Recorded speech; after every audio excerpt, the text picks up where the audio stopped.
Good afternoon. This is All India Radio. I am Valsa Williams and with me is Sarabjit Kaur with the Midday News.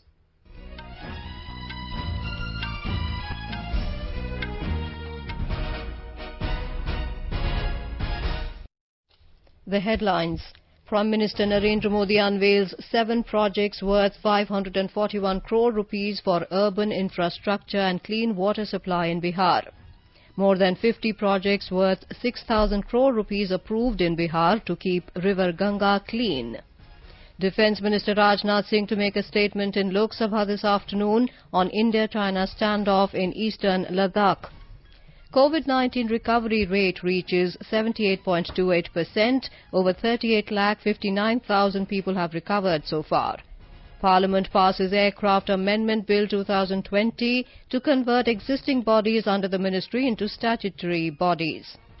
And Engineers' Day is being celebrated in the country today.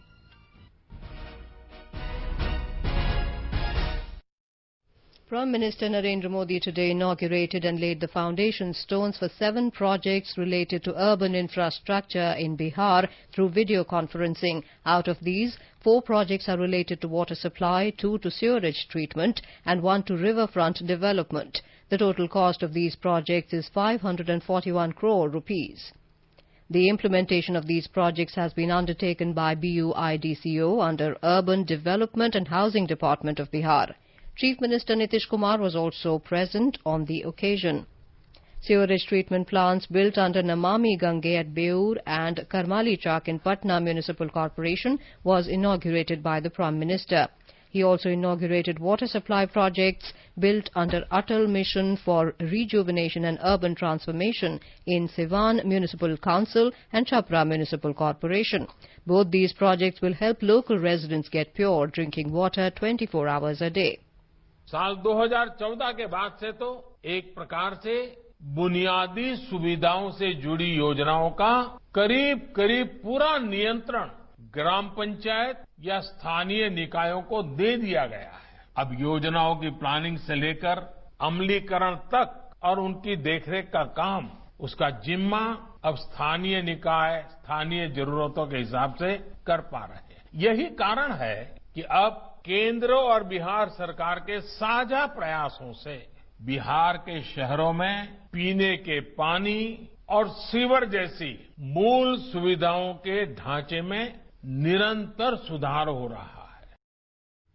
The Prime Minister said more than 50 projects worth 6,000 crore rupees have been approved in Bihar to keep River Ganga clean. He said Namami Gange project will change the life pattern of the people.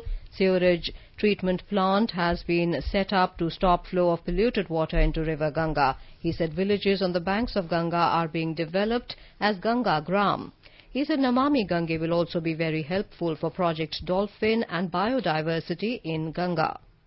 Namami Gange mission के तहत बिहार सहित पूरे देश में 180 से अधिक घाटों के निर्माण का काम चल रहा है। इसमें से 130 घाट पूरे भी हो चुके हैं। देश में गंगा किनारे कई जगहों पर आधुनिक सुविधाओं से युक्त रिवर फ्रंट पर भी काम तेजी से चल रहा है। पटना में तो रिवर फ्रंट का प्रोजेक्ट पूरा हो चुका है। मुजफ्फरपुर में भी ऐसा ही रिवर फ्रंट बनाने की परियोजना का शिलान्यास किया गया है। The Prime Minister said due to joint efforts of the centre and the Bihar government, basic amenities like drinking water and sewer are constantly improving in the cities across the state. In the last 4 to 5 years, lakhs of families have been connected to water facilities in the urban areas of Bihar under the schemes of Mission Amrit and state government schemes. He said in the last 1 year, more than 2 crore water connections have been given all over the country under the Jal Jeevan Mission. बीते 1 साल में जल जीवन mission के तहत पूरे देश में 2 करोड़ से ज्यादा पानी के कनेक्शन दिए जा चुके। आज देश में हर दिन 1 लाख से ज्यादा घरों को पाइप से पानी के नए कनेक्शन से जोड़ा जा रहा है। स्वच्छ पानी मध्यम वर्ग का, गरीब का न सिर्फ जीवन बेहतर बनाता है बल्कि उन्हें अनेक गंभीर बीमारियों से भी बचाता है। Mr. Modi added, today more than 1 lakh households in the country are being connected to piped water. He said clean water not only makes life better, but also prevents many serious diseases. Participating in the function, Union Minister Ravi Shankar said digital infrastructure has been strengthened in Bihar and 8,743 panchayats have been connected through BharatNet in the state. Bihar में total 8,743 ग्राम पंचायत है और लगभग 10-12 को छोड़ के जहां कुछ forest की समस्या है, सारे जगह भारतनेट पहुंच गया है और जो इंटरनेट यूजर हैं, आज उनकी संख्या बढ़कर 3.93 करोड़ हो गई है और यहां पर लगभग 35,000 कॉमन सर्विस सेंटर भी हैं और पोस्टल ने और कॉमन सर्विस सेंटर ने इस कोविड में सैकड़ों करोड़ रुपए गरीबों के पास पहुंचाए हैं. On the occasion, Bihar Chief Minister Nitish Kumar expressed gratitude to the Prime Minister for extending support to Bihar. Mr. Kumar promised that the state will try its best effort to complete central projects within the stipulated time. He said the water from treatment plants will be used for irrigation purpose in the state. Defence Minister Rajnath Singh is scheduled to make a statement in Lok Sabha today on the standoff between Indian and Chinese troops along the line of actual control in eastern Ladakh. The statement assumes significance in the backdrop of demands made by the opposition for a debate on the issue. In the Lok Sabha, the Salary Allowances and Pension of Members of Parliament Amendment Bill 2020, the Essential Commodities Amendment Bill 2020 and the Banking Regulation Amendment Bill 2020 are listed for consideration and passing during the day. Finance Minister Nirmala Sitharaman today said the centre is working to release the funds related to Polavaram project to the state of Andhra Pradesh at the earliest. Responding to the issue during 0 hour in Rajya Sabha, the minister said the discussion is on with the state finance minister and she is also in touch with Union Water Resource Ministry for clearing the outstanding amount. The minister said the centre has received the CAG audit report pertaining to the project. Earlier, Vijay Sai Reddy of YSR Congress raised the issue, saying that an amount of 3,805 crore rupees related to this project is yet to be released by the centre, which is affecting this ambitious project. He urged the centre to release the fund immediately to complete the project within the deadline of December 2021. Rajya Sabha took up the Institute of Teaching and Research in Ayurveda Bill 2020 today for consideration and passage. The bill seeks to provide for the establishment of an Institute of Teaching and Research in Ayurveda and to declare it an institute of national importance. The bill also has the provision to merge 3 Ayurveda institutes into one institution. Moving the bill, the Health and Family Welfare Minister Dr. Harshvardhan said it will promote quality education and research in the field of Ayurveda. He said it will be the first institution in the country having the status of national importance. Initiating the discussion, L. Hanumanthia of Congress said Ayurveda is an ancient medicine system and the purpose of this legislation is to promote the international level of training in this field. The discussion remained inconclusive. India has been able to contain the spread of COVID-19, having the lowest per million cases and per million deaths as compared to other affected countries. Making a statement in the Rajya Sabha today on the pandemic and the steps taken by the government, Health and Family Welfare Minister Dr. Harshvardhan said India has taken several measures to contain the spread of this virus. With our endeavour to manage COVID-19 through a whole of government and whole of society approach, India has been able to limit its cases and deaths to 3,320 cases per million and 55 deaths per million population respectively, which is one of the lowest in the world as compared to similarly affected countries. Giving details of the preparedness in terms of tackling this virus, he said the recovery rate is above 78% in the country. He said 30 vaccine candidates are in different stages of development in India and 3 are in advanced stages of phase 1, 2 and 3 clinical trials. He said India is conducting more than 10 lakh tests per day and so far 5 crore tests have been done. Dr. Harshvardhan said effective containment strategies, contact tracing and community surveillance mechanisms were adopted to control the virus. He said 92% of total COVID cases in the country are of mild nature and only 7% patients are in ICU. The minister also said the centre has provided necessary support to the states with ventilators, PPE kits, N95 masks and hydroxychloroquine. The recovery rate of COVID-19 has reached 78.28%. In all, 79,292 COVID patients have recovered and were discharged from hospitals during the last 24 hours. The Health Ministry said the total number of recoveries has reached 38,59,399. It said the constant increase in recoveries ensured that the actual caseload of the country is reduced and currently comprises only 20.08% of the total positive cases. Effective implementation of test, track and treat approach has led to higher recoveries and lower fatality. Currently, India's case fatality rate is at 1.64%. The total number of positive cases has now reached 49,30,236. Presently, the total number of active cases in the country is 9,90,061. In the last 24 hours, 1,054 deaths have been reported, taking the toll to 80,776. In the last 24 hours, 10,72,845 tests were conducted. So far, over 5 crore 83 lakh tests have been conducted across the country. A demand was made in the Rajya Sabha today for using the term physical distancing for fighting COVID-19 instead of social distancing. It was argued that the use of the term social distancing is promoting social stigma of coronavirus patients and their families, and this should be stopped. During 0 hour, Shantanu Sen of TMC raised the issue, saying the term social distancing is regularly used to avoid the spread of coronavirus and it has promoted social stigma, which has led to nearly an attitude of boycotting of COVID-19 patients socially. Agreeing to the suggestion, Chairman M. Venkaiah Naidu said an appropriate term should be used and suggested the term safe distancing. You are listening to the Midday News on All India Radio. A reminder of the headlines before we move on. Prime Minister Narendra Modi unveils 7 projects worth 541 crore rupees for urban infrastructure and clean water supply in Bihar. More than 50 projects worth 6,000 crore rupees approved in Bihar to keep River Ganga clean. Defence Minister Rajnath Singh to make a statement in Lok Sabha this afternoon on India-China standoff in eastern Ladakh. COVID-19 recovery rate reaches 78.28%. Over 38,59,000 people have recovered so far. Parliament passes Aircraft Amendment Bill 2020 to convert existing bodies under the ministry into statutory bodies. And Engineers' Day is being celebrated in the country today. For quick news updates round the clock, follow us on our Twitter handle at AIR News Alerts.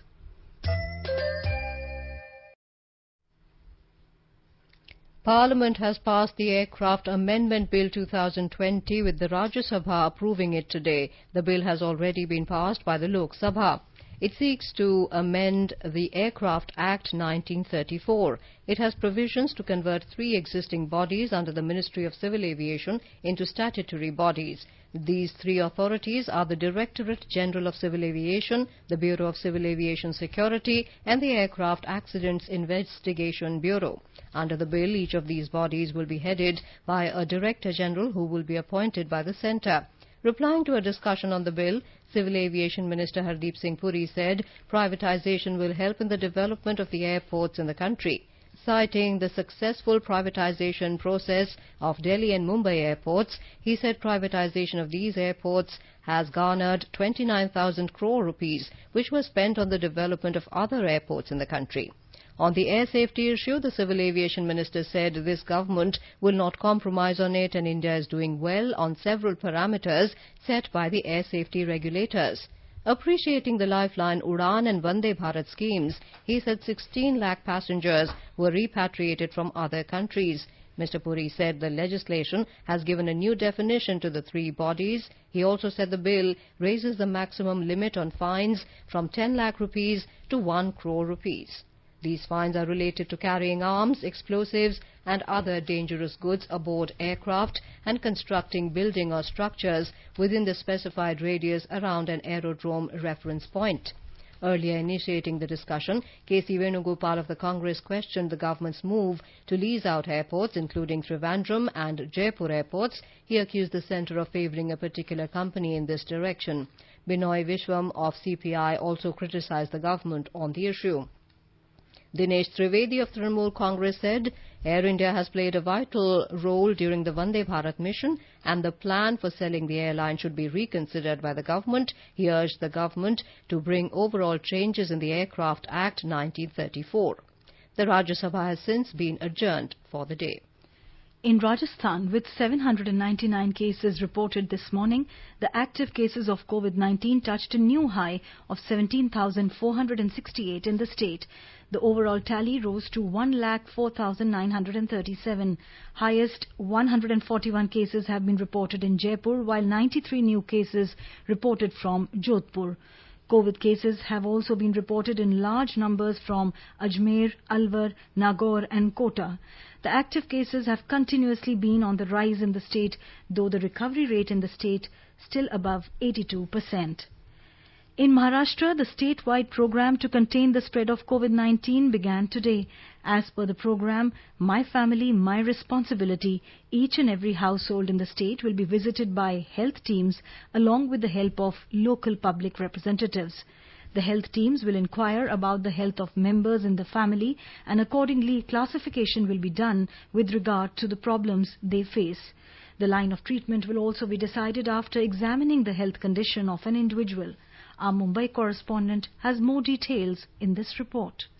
Chief Minister Uddhav Thackeray has said that with the life gradually getting back to normalcy, it is important to break the chain of the virus. He said people will have to learn to live with coronavirus by adopting to a new lifestyle for effective COVID-19 control. He told the administration and people's representatives not to be complacent and try to reach out to the last person in the society under the mission My Family, My Responsibility. Thackeray said that each and every individual should identify the responsibility and work towards taking care of his or her family. Meanwhile, residents of Bhiwandi city and neighbouring Thane district are getting themselves tested, with the city aiming to attain Mission Zero Deaths. In order to ensure there is no increase in the number of cases, Bhiwandi Nizampur City Municipal Corporation has started testing complete housing societies even if one person in the society tests positive. Kunal Shinde, AIR News, Mumbai.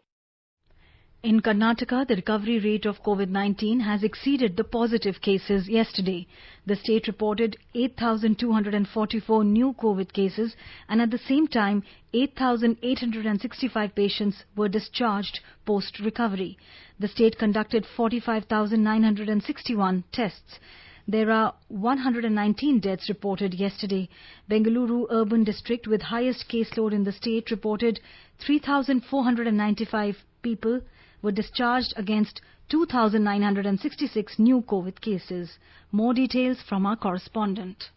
Bengaluru, which stands first among cities with highest case loads, has recorded 75.23% recovery rate and 1.42% death rate. The positivity rate in the city is 14.05% and active cases rate is 23.34%. There are 15,806 active containment zones. Out of 12,35,880 COVID tests conducted so far, 1,73,628 are found positive, 1,30,627 have recovered and 2,474 have died of the infection in Bengaluru. State-wise comparison shows that Karnataka comes after Maharashtra, Andhra Pradesh and Tamil Nadu in terms of total positive cases reported till date. But in terms of deaths due to COVID, the state holds the third position in the country after Maharashtra and Tamil Nadu. Sudhindra, AIR News, Bengaluru.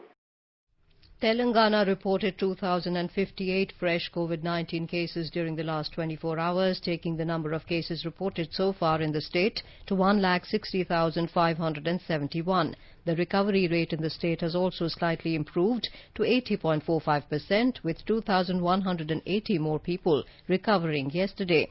This took the number of recovered people so far in the state to 1,29,187.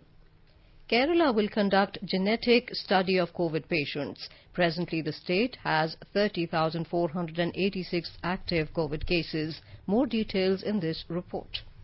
Chief Minister Pinarayi Vijayan said that a state-wide genetic study on COVID patients will be carried out. It has been decided that the genetic study of the patients infected by the COVID-19 virus that was conducted in the northern districts of the state in collaboration with the Institute of Genomics and Integrated Biology under CSIR will be extended across the state. Chief Minister further said that as per the experts, the rate of spread of virus is very high in the state and the elderly population is at high risk. As the number of patients are increasing, the state government has expedited the setting of COVID first-line treatment centers in all districts, and these centers are being transformed into public healthcare centers specially designed to combat the pandemic. The COVID brigade in the state will be expanded to provide the service of more healthcare workers for better treatment. Mayusha for AR News from Thiruvananthapuram. The News Services Division of All India Radio in its bilingual live phone-in program tonight will bring you a special discussion on COVID-19. Dr. Narendra Saini, former Secretary General, Indian Medical Association, will participate in the discussion. Listeners can ask questions to the expert on toll-free telephone number 1800115767. You can also ask questions on telephone number 01123314444 and post queries on our Twitter handle at AIR News Alerts by hashtag AskAIR. This can be heard on FM Gold channel and additional frequencies from 9:30 p.m. onwards. This program will also be available on our website newsonair.com and on our YouTube channel News on AIR Official. You can listen to it on our mobile app News on AIR. Education Minister Ramesh Pokhriyal Nishank has released the NCERT 8-week Alternative Academic Calendar AAC for the secondary stage. Speaking on the occasion, Mr. Pokhriyal said that the calendar provides guidelines to teachers on the use of various technological tools and social media tools available for imparting education in an interesting way which can be used by learners, parents and teachers even at home. He said, however, it has taken into account the varying levels of access to such tools like mobile phone, radio, television, SMS and various social media. The minister also highlighted that many of us may not have internet facility in the mobile phone or may not be able to use different social media tools. The calendar guides teachers to further help parents and students through SMS on mobile phones or through voice call. He said parents are expected to help elementary stage students to implement this calendar. The calendar contains week-wise plan consisting of interesting and challenging activities with reference to theme and chapter taken from syllabus or textbooks. The Union Government has banned the export of all varieties of onions with immediate effect. The move is aimed at increasing availability and checking the price of the commodity in the domestic market. Directorate General of Foreign Trade said in a notification that the export of all varieties of onions is prohibited with immediate effect. The DGFT under the Commerce Ministry deals with exports and imports related issues. The provisions under transitional arrangement shall not be applicable under this notification. In Bihar, a two-member team of the Election Commission, which is touring the state, is holding review meetings today for the upcoming assembly elections. The team includes Deputy Election Commissioners Sudeep Jain and Chandrabhushan Kumar. Yesterday, they held a meeting in Muzaffarpur and Patna. The team today held a review meeting in Bhagalpur with the DMs and SPs of 12 districts, including Katihar, Kishanganj and Purnia. Later in the afternoon today, the Commission will hold a meeting at Bodh Gaya with district officials of 7 districts including Gaya, Nawada and Aurangabad. Before returning to Delhi, the Election Commission team will meet with the Chief Secretary and other senior officials in Patna. Assembly elections in Bihar are due in October-November as the term of the current Assembly is scheduled to end on November the 29th. National Investigation Agency NIA has arrested a key suspect working for Pakistan's Inter-Service Intelligence ISI from Godhra in Gujarat. Key accused Giteli Imran has been involved in espionage activities for the ISI. The case relates to an international espionage racket in which Pakistan-based spies recruited agents in India for collecting sensitive and classified information regarding locations and movements of Indian naval ships and submarines and other defence establishments. Giteli is a key accused in the Visakhapatnam naval spy ring case. He was involved in depositing money in the accounts of a few personnel of the Indian Navy in lieu of sensitive and classified data. Some digital devices and incriminating documents have been seized from the house of the arrested accused. According to sources, the further investigation is underway. In our series on Atmanirbhar Bharat today, we bring you a special story on a wearable gadget for implementing social distancing norms. Indian Institute of Management Kozhikode-based Incubate startup has come up with a unique user-friendly wearable device that alarms proximity for helping implement social distancing norms. Known as the Veli Band, this wearable device has been developed by Qual 5 India Private Limited, a startup co-founded by a woman entrepreneur, Kiran May. The startup was mentored and funded by IIMK's Business Incubator and Entrepreneurship Development Center, Live. Veli Band helps implement social distancing and location and contact tracing, which can help organizations comply with social distancing norms during the current pandemic situation. The entire nation today celebrates Engineers Day to mark the birth anniversary of the renowned Indian engineer Bharat Ratna awardee Mokshagundam Visvesvaraya. Civil engineer and statesman Visvesvaraya is popularly known as Sir M.V. He was the chief engineer of Krishna Raja Sagar Dam in the northwest suburb of Mysuru city. Mokshagundam played a crucial role in important constructions and projects in Andhra Pradesh and Telangana, two Telugu states. He used his expertise to solve the erosion problem of Visakhapatnam port from seawater and also designed flood protection system for Hyderabad, which brought laurels. Several engineering institutions, organizations and educational institutions celebrate the day by organizing meetings and competitions for students. On the occasion of Engineers Day, Vice President M. Venkaiah Naidu today paid tributes to India's first engineer, M. Visvesvaraya. Mr. Naidu also extended his greetings to the country's engineers, who have played a big role in nation building, and also urged them to take India to newer heights. Home Minister Amit Shah also paid tributes to prolific engineer and statesman Bharat Ratna awardee M. Visvesvaraya on his Jayanti. Prime Minister Narendra Modi also congratulated the people on the occasion. Today is the International Day of Democracy. On the occasion, Vice President M. Venkaiah Naidu extended his greetings and said, "Democracy gives voice to the common man and ensures that all are equal before the rule of law." He also appealed to everybody to strengthen the foundation of Indian democracy and make it more vibrant. On the occasion, Information and Broadcasting Minister Prakash Javadekar extended his greetings and said, "Democracy is the best system of governance, accountability, checks and balance." Now let us take a look at the weather update for the day. The national capital Delhi will have a partly cloudy sky. Minimum temperature recorded in the city was 26 degrees Celsius and the maximum will be around 37 degrees. In Mumbai there will be a generally cloudy sky with moderate rain. The temperature is likely to hover between 25 and 32 degrees Celsius. Chennai is likely to witness generally cloudy sky with light rain and drizzle. Minimum temperature was 25 degrees Celsius, while maximum is expected to be around 32. Kolkata may have a partly cloudy sky with possibility of moderate rain or thunderstorm. Minimum temperature was 28 degrees, maximum likely to be 35. On to the north, in the Union Territory of Jammu and Kashmir, minimum temperature was recorded at 25 degrees Celsius in Jammu, while maximum will be around 35 degrees. City will have a mainly clear sky. In Srinagar, temperature will hover between 15 degrees and 30 degrees Celsius. City is likely to have a mainly clear sky. Ladakh will also have a mainly clear sky. Temperature may hover between 10 and 26 degrees Celsius. In Gilgit, minimum temperature was 15 degrees. Maximum will be 30 degrees. City will have a mainly clear sky. Muzaffarabad is also likely to have a mainly clear sky. Minimum temperature was 24 degrees. Maximum expected to be around 37. In Dehradun, minimum temperature was 24 degrees. Maximum will be around 33. The city is expected to have thunderstorm with rain. Chandigarh may witness a partly cloudy sky. Temperature may hover between 26 and 35 degrees. In Hyderabad, the minimum temperature was 23 degrees Celsius, while maximum is expected to be around 28 degrees. And now, before we end the bulletin, the headlines once again.